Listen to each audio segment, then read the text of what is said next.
예, 제가 몇 주 전에 목사 숭배에 관한 것에 대해서 한번 말씀을 나누겠습니다 하고 그렇게 말씀을 드린 적이 있는데, 자, 오늘 그 말씀을 나누려고 해요. 그리고 제가 왜 그 말씀을 하려고 하는가 하면은, 제가 얼마 전에 안타까운 그리고 종종 그런 얘기를 한 번씩 듣는데 그런 얘기 들을 때마다 마음이 너무 안타까워요. 너무 안타깝고 속으로 진짜 억장이 무너지기도 하고, 또 그렇게 다른 사람을 그렇게 잘못된 길로 인도하는 그런 사람들에 대한 얘기를 들으면 진짜 분통이 터집니다. 어떤 얘기를 제가 들었는가 하면 제가 얼마 전에 오래전에 섬겼던 교회에 가서 같이 사역했던 분을 이렇게 만난 적이 있어요. 그래서 같이 식사하면서 이런저런 얘기를 나누니까 당연히 옛날에 같은 교회에서 사역했으니까 그 교회 성도님들의 얘기가 자연스럽게 나왔습니다. 그런데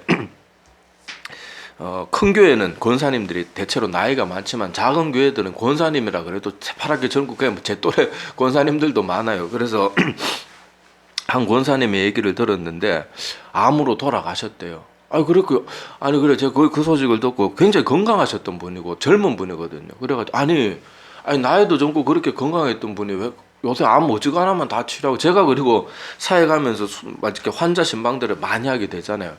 그래서 제가 굉장히 놀란 게 뭔가 하면은 우리 주변에 생각보다 암 걸리는 사람이 굉장히 많다는 거 제가 사역하면서 정말 많이 보면서 깜짝 놀랐고요. 그리고 제가 어렸을 때만 해도 암 걸리면 19번 죽는다고 알았는데, 아니 생각보다 암에서 난 심지어 말기암에서도 항암 치료받고 남는 분들도 제가 종종 봤어요. 그리고 지금 우리나라 그 암에 대한 치료 수준이요, 세계 거의 최고 정상급이라고 합니다. 자, 이런 것들을 제가 사역하면서 굉장히 놀랍게 그렇게 깨닫게 되었는데, 이분은 다른 분도 아니고 건강했던 분이고 젊은 분인데 그리고 치료만 받으면은 얼마든지 나을 수 있는 그런 분인데 왜 그렇게 돌아가셨을까? 암도 막 말기에 발견한 것도 아니래. 막 온몸에 전이가 돼가지고 막 뼈와 골수까지 막 이렇게 전이 되고 이러면 도저히 손을 못 쓰는 그런 상태가 아니고 그냥 적당히 치료받을 수 있는 그런 단계에서 발견이 되었는데도 돌아가셨다는 말 듣고 제가 아이고 어쩌다 그래 됐나 그렇게 물어보니까 이분이 암에 걸리고 나서, 암에 걸리니까 덜컥 좀 겁이 났겠죠. 치료받으면 되는데 목사님하고 교회 알리고 같이 기도하면서 그렇게 항암 치료받으면, 물론 항암 치료가 조금 힘들긴 하지만은 치료받으면서 그렇게 나았으면 되는데, 이 사람이 소위 기도한다, 항암 치료 막 힘들고 그렇다 그러니까 아마 겁이 났는가 봐요. 그래서 소위 기도한다는 사람에 대한 소개를 받아가지고 그런 목사를 찾아간 거예요. 찾아가가지고 그 사람하고 상담하니까 나만 믿으면 돼, 우리 교회 와서 우리 교회 출석하고 우리 교회 와서 하면 다 나 내가 이때까지 기도가 나은 사람이 몇 명인데, 뭐 이런 식으로 그 사람을 그렇게 유혹을 한 거예요. 그래가지고 이분이 잘 다니고 그 교회에서도 잘 섬기고 앞장서서 봉사하고 그러던 분인데, 자기 섬기던 그렇게 젊어서부터 섬겼던 교회 다 팽개치고 그 목사한테 가가지고 몇 년 동안 거기가 돈이고 헌금이고 바치고 그렇게 막 신떠받들듯이 그 목사 떠받들다가 결국에는 돌아가신 게 마지막까지도 병원에 안 갔대요. 참 그 얘기를 들으면 목사의 입장으로서요 진짜 분통이 터져요. 그렇게 사람의 말에 속아 넘어가지 말고 자기 자신에 대해서, 능력에 대해서 말하고 그러는 사람들은 거의 백발백중 거짓된 사역자들이다. 아무리 가르쳐도요 사람들이 이상하게 그런 뻔한 말을 하는 사람들, 정말로 바른 목회자면요, 예 우리 같이 기도하고 병원에서 치료받으면 봐도 이렇게 말해야지 그게 올바른 사람이지, 뭐 자기한테 오면 다 낫고. 그리고 더 재밌는 얘기가 뭔가 하면은 그 권사님을 소개줬던 분, 그리고 그 교회 목사님께 데려갔던 그 사람은요, 그 교회 목사가 이상한 걸 알고 빠져나왔대요, 그 교회에서. 근데 그걸 보고도 정신 못 차려 같이 안 나오는 거예요. 그리고 다른 사람들도 그 교회 같이 또 간 사람이 좀 며칠 되고, 근데 그분들도 거기서 헤어나질 못하는 거예요. 자꾸 겁을 주는 게요. 내 말만 들으면 돼. 내 말만 들으면 돼. 난 기도하면은 막 하나님이 다 응답 주신다고 그러고. 여러분 근데 성경에 가만히 보면요, 다윗과 같이 위대한 사람도 기도할 때마다 하나님이 바로바로 응답 주시고 그런 적이 없어요.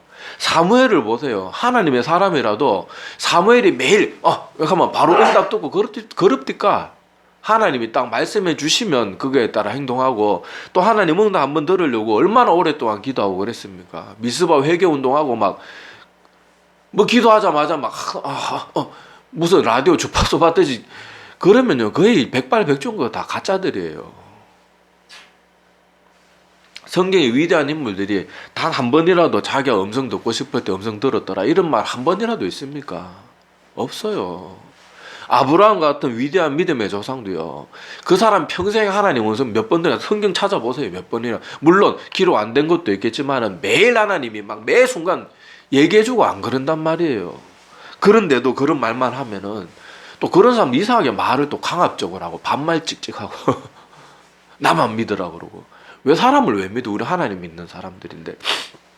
그래서 제가 우리가 항상 기억해야 될 것이 뭔가 하면요, 사람은요 하나님만 섬기는 존재로 창조되었지 사람이 사람을 믿고 따르고 그렇게 사람을 쫓는 존재로 창조가 되지 않았어요. 그런데 잊을만 하면 이런 소식을 듣고 잊을만 하면 이런 소식을 듣고요, 신실했던 사람이 어느 교회 떠났다 그러는데 건강한 교회로 가면 제가 말도 안 해요. 막 유기성 목사님이나 뭐 이찬순 목사님 좋은 교회로 갔다 그러면 제가 아이고 다행입니다 잘 됐다 이렇게 할 텐데, 꼭 그런 사람들 소식 들으면 이상한 교회 가는 거예요. 이상한 목사, 반말 직직하는 목사 뭐 나만 믿으면 된다 그러는 목사들. 왜 어디서 그런 소식을 또 듣고 어떻게 찾아왔니? 저는 그것도 참 신기해요. 보면은 교회에서 열심히 말씀 듣고 기도하고 정 교회에 옮기고 싶으면은 담임 목사님한테 물어보고, 교회 건전한 교회 어디 있을까요? 그렇게 가도 되는데 꼭 이상한 사람들 소개받고 이상한 교회 가가지고 한평생 열심히 섬긴 게 다 무용지물이 되도록. 그리고 그 권사님 보세요. 그 젊은 나이에 암에 걸려가지고 치료도 안 받으니까 얼마나 고통스럽게 돌아가셨겠어요. 여러분 알잖아요. 암으로 죽는 거는요 굉장히 고통스럽습니다. 그런데도 끝까지 병원 안 가고 끝까지 자기 믿음으로 기도만 하고 낫는 게 그게 믿음인 줄 알고. 참 너무 안타깝잖아요. 막 제가 이런 얘기 들을 때마다 정말 막 너무 화가 나요. 그런데 사람들이요, 실제 우리의 삶을 봐도 사람들은 진리나 어떤 확고한 사실에 대해서 별 관심 없는 걸 알 수 있어요. 자, 사람들도 가만히 보면요, 올바른 말을 하는 사람들보다요, 막 뻥을 치고 무슨 이상한 소리를 하더라도 막 자신감 있게 내지르는 사람들, 그런 사람들한테 마음을 빼앗겨요. 여러분 정치인들 보시기 바랍니다. 정치인들 보면은 허구한 날 그 사람들 입만 열만 거짓말이잖아요. 나는 이제 정치에서 은퇴합니다. 다시는 정치에 발 안 들이겠습니다. 그러고 한 달도 안 돼가지고 아이고 뭐 내가 나라 돌아가는 꼬라지를 보니까 내가 다시 발을 담가야 되겠습니다. 입만 열면 거짓말이에요. 나 안 그랬다 그러는데 증거 딱 나오면은 기억 안 난다 그러고, 방금 전까지 분명히 자기는 절대 안 그러고 거기도 안 갔다 그래 놓고 증거가 딱 나오면 기억이 안 난다 그러고, 또 거기에서 더 확고한 증거가 나오면은 그때는 뭐 그럴 수밖에 없었다 그러고. 입만 열만 거짓말. 그런데도 사람들 어때요? 그 사람 또 찍어주잖아요. 왜? 말은 잘하거든요. 내가 뭐 대통령 되고 내가 뭐 국회의원 되면 뭐 이 나라 확 갈아엎어 버리겠습니다. 막 내가 뭐 대통령 되면 뭐 하겠습니까? 근데 역대 대통령 중에 자기 공약 다 지킨 사람이 몇이나 됩니까? 거의 대부분은 몇 개도 못 지키고 다 임기 끝나잖아요. 그런데도 사람들은 맨날 입만 열만 거짓말 하는데도 그 사람들 일단 내지르고 보거든요. 말은 자신 있게 팍팍 하거든요. 그러니까 그 사람한테 넘어가는 거예요. 또 사역하다가 보면은 특히 이렇게 남편 잘못 만나거나 배우자 잘못 만나가지고 자기 신앙생활도 똑바로 못하고 매일을 분노 가운데 살아가는 사람들이 있어요. 막 속에서 천불이 나가지고 막 그게 막 힘들게 사는 분들이 있는데, 그래 한 번씩 신방하면서 그런 분들 얘기 들으면 레파토리가 거의 비슷해요. 아니 그런 거 알면서 왜 결혼하셨어요? 그러면요, 그때는 그래도 젊었을 때는 제가 성격이 저런 줄 알고 노는 거 좋아하는 줄 알았는데, 그래도 막 다시는 안 그러겠다 그러고 뭐 앞으로는 내가 뭐 하겠다 그러고 말은 얼마나 자신감 있게 잘해서 내가 그거 하나 보고 결혼했다고. 그러면서 또 똑같은 레퍼토리가 뭐가 있는가 하면 그런 분들은 또 이런 얘기를 해요. 젊었을 때 그 사람 말고 아주 착한 남자가 나를 쫓아다녔는데 그 사람은 뭐 얼굴도 못생긴 것도 아니고 집안이 별로 나쁜 것도 아니고 능력도 있고 다 있는데 사람이 너무 착해갖고 매력이 없어가지고 그렇게 했는데, 아이고 나중에 보니까 무슨 변호사 돼 있고 뭐 의사 돼 있고 무슨 회사 사장 돼 있더라. 비슷한 레퍼토리에 다. 근데 사람들이 보세요. 아까도 말했던 정치인도 그렇고 이렇게 배우자 잘못됐네 이런 사람들 만나면 가만히 보면요. 그 사람들은 분명히 무엇이 옳고 그런 걸 판단할 수 있는 판단력은 분명히 있는데 뭐에 넘어가는 거예요? 말에 넘어가는 거예요. 말에. 막 내지르는 말에. 진실된 말도 아니고. 아까도 제가 말했잖아요. 알고 있었대요. 저 사람이 성격도 저렇고 저렇다는 거 알았대요. 그리고 자기 쫓아다니는 사람은 정말 착한 분이라는 거 알았대요. 알면 그 사람 잡아야죠. 그런데도 다 뭐에 넘어가는 거예요? 말에 넘어가는 거예요. 말에. 말에. 자, 오늘 말씀도 한번 보시기 바랍니다. 자, 오늘 말씀에도 보면 예수님이요. 자, 오늘 요한복음 5장 43절에 보면 나는 내 아버지의 이름으로 왔음에 너희가 영접하지 아니하나 만일 다른 사람이 자기 이름으로 오면 영접하리라. 저는 이 말씀 읽을 때마다 마음이 참 아파요. 예수님이 이 땅에 오셔가지고 밥도 제대로 못 드시고 잠도 제대로 못 주무실 만큼 그렇게 부지런히 가난하고 힘들고 헐벗은 자들을 진리로 돌이키기 위해서 애쓰고 수고하셨는데 정작 예수님은 항상 의심의 눈초리로 바라보고 조금만 예수님이 어려운 얘기하면 다 떠나버리고 아이 저 무슨 말인지 모르겠다. 뭐 나는 생명의 떡이다 뭐 이런 말 하면은 또 떠나버리고. 근데 너희들이 나는 이 땅에 와가지고 아버지의 이름으로 예수님은 자기 자랑 안 하셨잖아요. 이 땅에 오셔가지고 다 내가 지금 이 말하는 건 하늘에 계신 아버지께서 주신 말씀이다. 그리고 예수님이 언제 자기 자랑했어요. 다 하나님 나라에 대해서 설명하고 천국에 대해서 설명하고 그랬는데 그런 말을 하면 사람들이 별 관심이 없는 거예요. 그저 병이나 고치는 기적이나 보여주면 좋아하고 하나님 나라에 대해서 조금만 무슨 말하면 그거는 큰 관심 없고 그런데 자기 이름으로 오는 사람이 있으면 영접하리라. 이 말이 정말로 실제로 그렇게 우리 교회 역사에 보면 그런 거예요. 자, 사도행전에 보면요. 사도행전에 보면 사도 바울에 대한 그런 내용이 있는데 자, 제가 주보에 찾아놨습니다. 자, 고린도후서 10장 10절. 자, 주보 한번 보시기 바랍니다. 자, 고린도후서 10장 10절에 보면 그때 당시 고린도교의 사람들이 사도 바울에 대해서 어떻게 생각했는지가 나옵니다. 자, 우리 한번 같이 읽어볼게요. 자, 시작. 그들의 말이 그의 편지들은 무게가 있고 힘이 있으나 대할 때는 약하고 그 말도 시원찮다니. 자, 이렇게 기록이 되어 있어요. 자, 이렇게 기록이 되어 있는데 자, 사도 바울이 실제 교회에 내려오는 교회사 얘기를 들어도 그렇고 오늘 여기에 나오는 말씀도 그렇고 실제로 사도 바울이 외모나 이런 말빨이나 이런 것이 별로 시원찮았다고 해요. 사도 바울을 봤던 그 사람들이 교회사에 내려오는 그런 묘사를 보면요. 사도 바울은 몸이 되게 왜소하고 키도 작았고 코는 막 좀 지나칠 정도로 매부리 코에다가 눈썹도 이상하게 막 일그러져 있고 그렇게 외모로는 진짜 형편없는 그런 사람이었다고 합니다. 걷다가 이 사도 바울은 여러분 알다시피 자기 육체의 가시를 두고 3번이나 기도할 정도로 사도 바울이 매질을 당하면서도 참아냈는데 병이 얼마나 고통스러웠으면 하나님 앞에 3번이나 기도했겠어요. 자, 그래서 사도 바울은 누구나 봐도 몸에 병색이 완연한 사람이었어요. 자, 그러니까 고린도 교회 성도들이 사도 바울을 직접 보지 못했던 사람들은 그의 편지로만 사도 바울을 먼저 접했거든요. 자, 그러니까 사도 바울의 글솜씨를 보니까 대단하거든요. 문장력이 보통이 아니거든요. 신학자들이 봐도 이거 고급 헬라어에다가 논리나 이런 이 문장 구사력이 일반인은 훨씬 뛰어넘는 수준이란 말이에요. 그래갖고 와 대단한 분이다 그렇게 생각했다가 막상 사도 바울이 딱 실제 그 고린도 교회 방문해서 딱 자기 자신을 보여주니까 어때요? 아이고 왜소하고 사람이 다 죽어가고 말하는 것도 몸도 건강하지 않으니까 막 말이나 힘있게 하겠어요. 모든 게 좀 시원찮고 이렇게 하니까 이 사람들이 어떻게 판단하는가 하면 아이고 몸으로 대해보니까 약하고 말도 시원치 않더라. 그러니까 결국 뭐예요? 사도 바울을 마음으로 무시하는 거예요. 무시하는 거예요. 차라리 이 사람들은 사도 바울의 편지만 보면 나았을 거예요.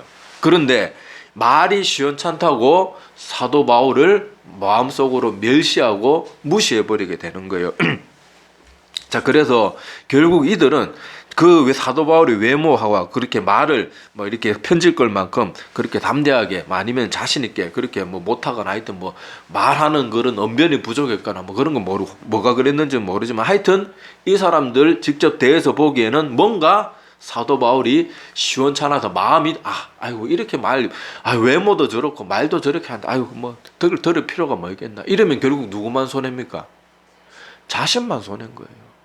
사도 바울은요, 기독교 역사상 가장 위대한 사도 중에 한 명이고 가장 위대하고 최초이자 제일 가장 대단한 신학자라고 그렇게 칭송받는 게 사도 바울인데, 우리는 사도 바울 같은 사람 만나고 싶어도 못 만나는데 그 사람들은 외형만 보고 딱 결정하니까 어떻게 되는 거예요? 그 귀한 사람, 생명의 말씀을 전해주는 그 귀한 주의 사도를 내치게 되는 거예요. 다 결국 자기 손해인 거예요. 그리고 이 사람들, 사도 바울이 썼는 수많은 서신들 보면은 그런 사람들이 보면은 또 누구는 잘 받아들입니까? 할례 받아야 구원받는다 그런 유대주의자들, 지금 이 시대 말하면 막 구약으로 돌아가자고 막 그러는 안식교나 그런 이상한 사람들한테 마음을 빼앗기는 거예요. 그런 사람들은 막 주님 영접하듯이 영접하고, 사도 바울 생명의 말씀을 전해주는 사람들은 그냥 외모나 말빨이 시원찮다고 내치는 거예요. 근데 그거는 결국 자기에게만 손해가 되는 겁니다. 그런데 예수님은 이런 사람들에 대해서 어떻게 오늘 결론을 내리시는가 하면요. 자, 아까 우리 43절을 읽었으니까 42절을 한번 봅시다. 자, 42절을 보면 43절처럼 만일 다른 사람이 자기 이름으로 오면 영접하리라, 이런 사람들이 왜 그런 행동을 하는가 하면, 자, 42절에 의하면 뭐예요? 다만 하나님을 사랑하는 것이 너희 속에 없습니다. 하나님을 진실로 사랑하면 하나님의 말씀을 전하는 자들을 외형으로 말빨로 그런 걸로 취하지 않는다는 거예요. 그런데 하나님을 사랑하는 것이 없는 사람들은 결국 그 사람의 외모나 외형이나 말빨이나 뭐 그런 말하는 거, 귀에 듣기 좋은 말 해주고 이러는 것들에 마음을 빼앗기게 되는 거예요. 왜냐하면 그 사람 마음 중심에는 자기 입으로는 하나님 사랑한다고 하지만 실제로는 하나님을 사랑하지 않기 때문에 그래요. 요거 증명은 제가 조금 이따 뒤에서 해드릴게요. 자, 그래서 예수님의 말씀에 의하면은요, 자, 이렇게 하나님을 사랑하는 것이 그 속에 없기 때문에 사람들이 그 사람의 입에서 나오는 내용이나 진리에는 관심이 없고, 누가 말을 더 자신 있게 잘하냐, 듣기 좋은 말을 누가 더 잘 해주느냐, 그런 거에만 관심이 있다가 정말로 자기 생명을 구원하는 말씀은 놓치게 되는 거예요.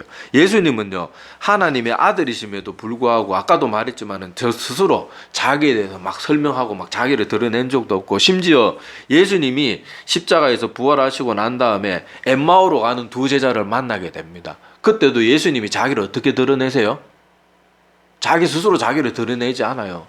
우리 같으면 어떻게 하겠어요? 엠마오로 가는 두 제자가 아이고 예수란 사람이 죽었다 그러면서 막 침통해 있으면은, 자, 발에 내가 돌이 떡으로 만드는 기적을 보여줄 테니까 봐라. 딱 봐서 만들어 놓고, 야, 이제 내가 예수 그리스도인 거 알겠냐? 아이고 쉽게 증명할 수 있잖아요. 그런데 예수님 어떻게 합니까? 자, 그것도 제가 성경 주보에 찾아놨습니다. 자, 누가복음 24장으로 한번 가보세요. 자, 누가복음 24장 25절에서 27절에 보면 이렇게 되어 있습니다.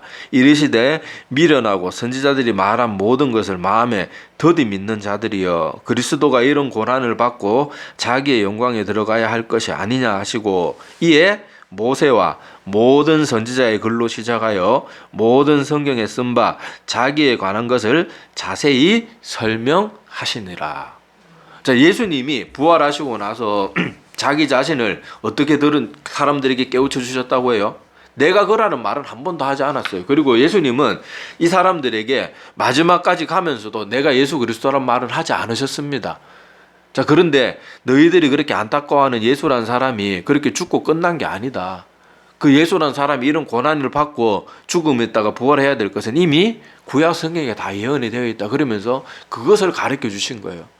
그리고 이 사람들이 언제 깨닫습니까? 예수님하고 같이 식사하다 예수님 갑자기 뿅 사라지는 거 보고 그때서 아, 맞다. 예수 아까 그분이 우리에게 말씀을 풀어주실 때 마음이 뜨겁지 않더냐. 그리고 눈앞에서 사라지는 거 보고 그제서야 예수 그리스도라는 걸 알았지. 예수님은 이 사람들에 대해 이 사람들과 함께 있으면서 엠마오로 가는 두 제자와 얘기하면서도요, 내가 예수란 말 하지 않았어요. 그 사람들이 스스로 깨우칠 수 있도록 구약의 말씀들, 예언들을 하나하나 인용하고 설명해 주시면서 예수 그리스도가 죽는 것은 예수 그리스도가 힘이 없어가지고 그냥 십자가에서 비참하게 죽고 끝난 게 아니고 그렇게 될 것임이 예언되어 있다. 가르쳐 준 거예요. 그러니까 예수님 하나님의 아들인 그분도 뭐만 전해요? 말씀만 전하는 거예요. 말씀만, 하나님의 말씀만. 자기를 막 드러내고 내 말만 믿어 나만 믿으면 돼. 이게 아니라니까요. 자, 그래서 우리는 항상 기억해야 될 것이 뭔가 하면요, 진리를 전하는 사람들 하나님 말씀만 전하는 자들이에요. 자기 말을 전하고 사람들 귀에 듣기 좋은 말 해주는 사람이, 그런 사람이 아무리 말을 뭐 조리 있게 잘하고 재미있게 잘하고 설득력 있게 잘해도 그게 중요한 게 아니고, 누가 진리를 바르게 전하느냐, 하나님 말씀대로 전하느냐, 그것이 중요한 거예요. 사람의 외형만 보기 시작하면요, 정말 많은 것을 놓치게 됩니다. 많은 것을 놓치게 돼요. 진리를 추구하는 사람들, 정말로 하나님을 사랑하는 사람들은요, 거지의 입에서 나오는 말이라도 저게 진리의 말씀이다 하면 그것을 받고 자기를 돌이킬 줄 아는 사람이 정말로 하나님을 사랑하는 사람들이에요. 근데 사람을 외모로만 판단하고 멸시하는 사람들은요, 그런 거지가 말도 못 꺼내게 합니다.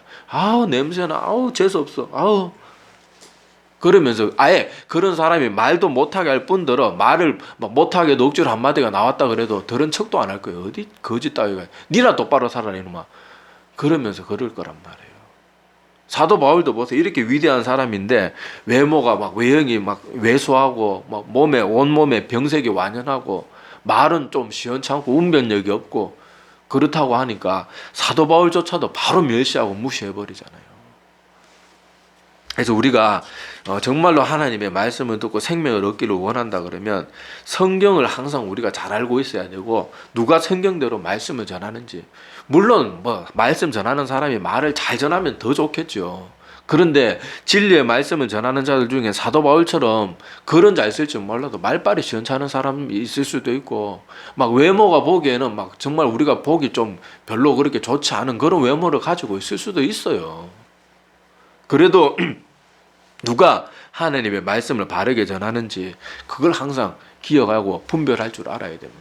자, 각 나라에는요, 그 대사라는 게 있잖아요. 대사. 그 나라에서 파견한 대사가 있잖아요. 뭐 우리나라도 주한 뭐 미국 대사가 있듯이, 자, 대사의 역할은 뭐예요? 만약에 미국 대사는 누구의 뜻을 우리나라에 전하는 겁니까? 지금 미국 바이든이 대통령이잖아요. 바이든의 뜻을 전하고 바이든의 뜻을 대변하는 것이 대사예요. 그런데 주한 미국 대사가 우리나라 대통령 만나가지고 제 말만 들으면 됩니다. 바이든 대통령이 뭐라고? 제 말만 들으면 된다니까요. 이러면 우리가 어떻게 생각했어요? 이 사람이 미쳤나?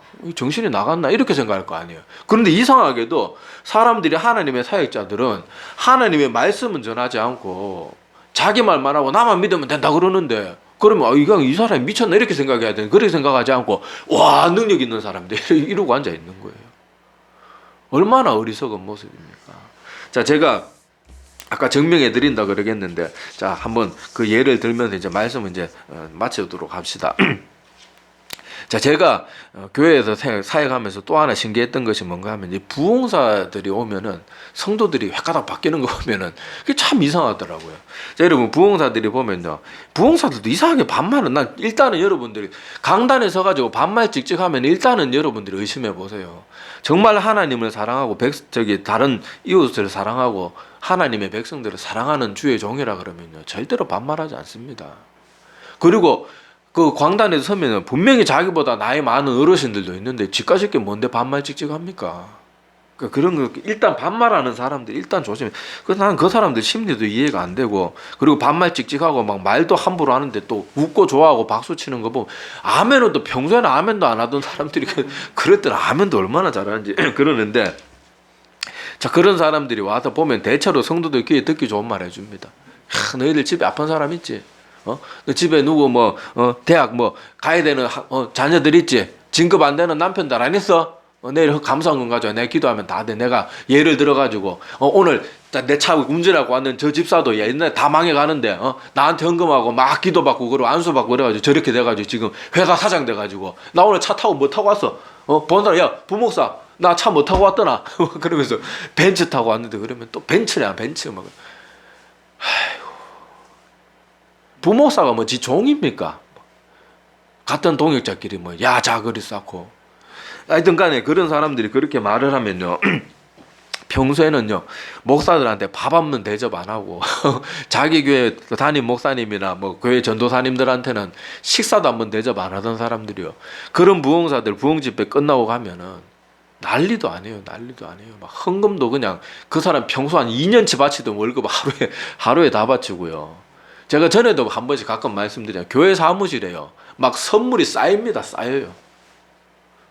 그냥 말씀 한번 자기들 귀에 듣기 좋은 말 한번 해주고 가는 그 사람들한테 한평생 자기들을 위해서 기도해주는 자기 교회 담임 목사들한테는 그런 거 한번 안 하면서 그 사람들한테 어디서 뭐 인삼, 산삼 뭐 오만 거 다 막 갖다 바치고요.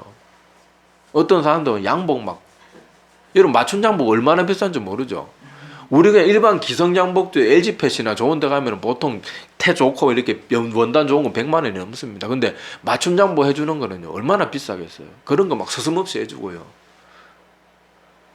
그렇게 하는 거 보면은 자 여기서 뭘 깨달을 수 있는가 하면요. 자 이런 사람들의 행동을 보면 그 사람들이 뭘 사랑하는 사람이겠어요. 그런 식으로 제가 말했는 이런 한심한 반응을 보이는 사람들은 결국 뭘 사랑하는 사람들이었을까요? 하나님을 사랑하는 게 아니고 복을 사랑하는 사람들이에요. 복을. 하나님을 사랑하면 평소에도 다른 사람들에게도 다른 사람 뭐 다른 자기 가까이 있는 목회자들이 평소에도 그렇게 해야죠. 근데 이 사람들은 막 내가 기도하고 안수해 줄게. 그러면 그때서 막 1년치 2년치 헌금을 한 번에 다 내고 이런다 그러면 그 사람은 결국 뭘 사랑하는 사람이었냐고요. 아니, 답이 나오잖아요.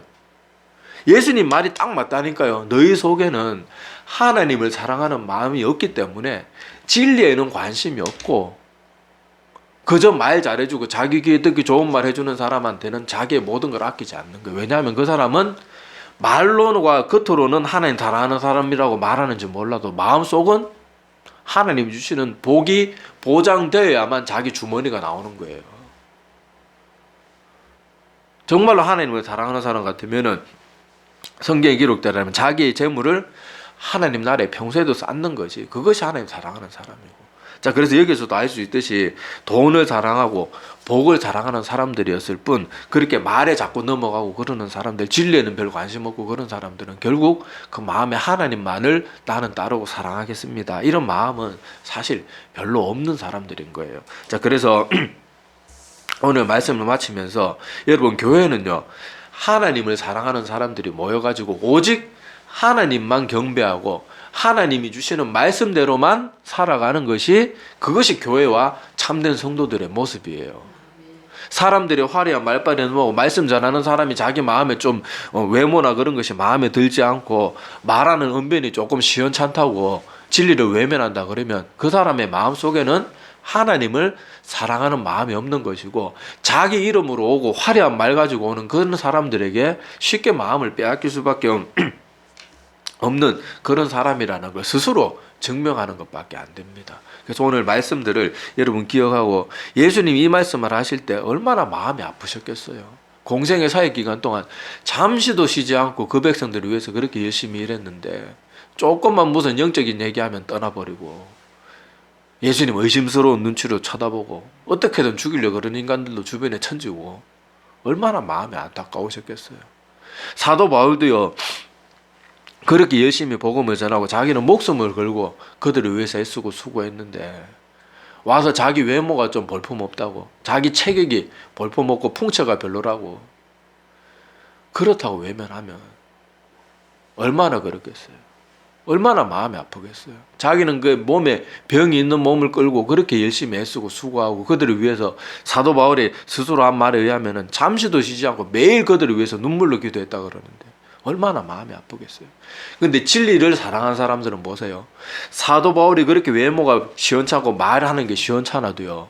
사도 바울을 위해서 눈이라도 빼어주었을 것이다. 그럴 정도로 사도 바울의 외모만 가지고 판단한 게 아니고 사도 바울의 입에서 나오는 그 하나님의 말씀이 성경대로의 말씀인 줄 알고 베레아 성도들처럼 아 정말로 그러한가 안 그러한가 확인해보고 그게 말씀대로 전해주니까 사도 바울의 풍채나 외모나 말빨에는 상관없이 그들을 위해서 사랑하고 섬겨주니까 그들은 생명의 주의 종을 놓치지 않는 거예요.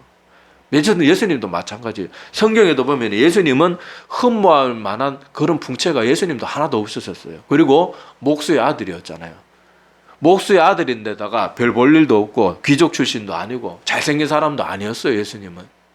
우리 막 성화에는 예수님을 잘생긴 사람으로 막 그렇게 그려놨지만은 성경의 묘사에 의하면 예수님은 그렇게 막 풍채가 막 화려하고 그런 분은 아니었습니다. 그런데도 목수의 아들인데다가 그렇게 외모도 그렇게 뭐 별로 그렇게 대단하지 않은 예수님이었지만은 그 예수님을 외모로 판단하지 않은 사람들은 생명의 주를 만나고 영생의 길로 들어가게 되었다는 거. 이거 하나를 꼭 기억하시기를 바랍니다.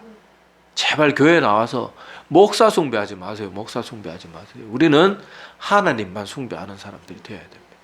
기도드리겠습니다.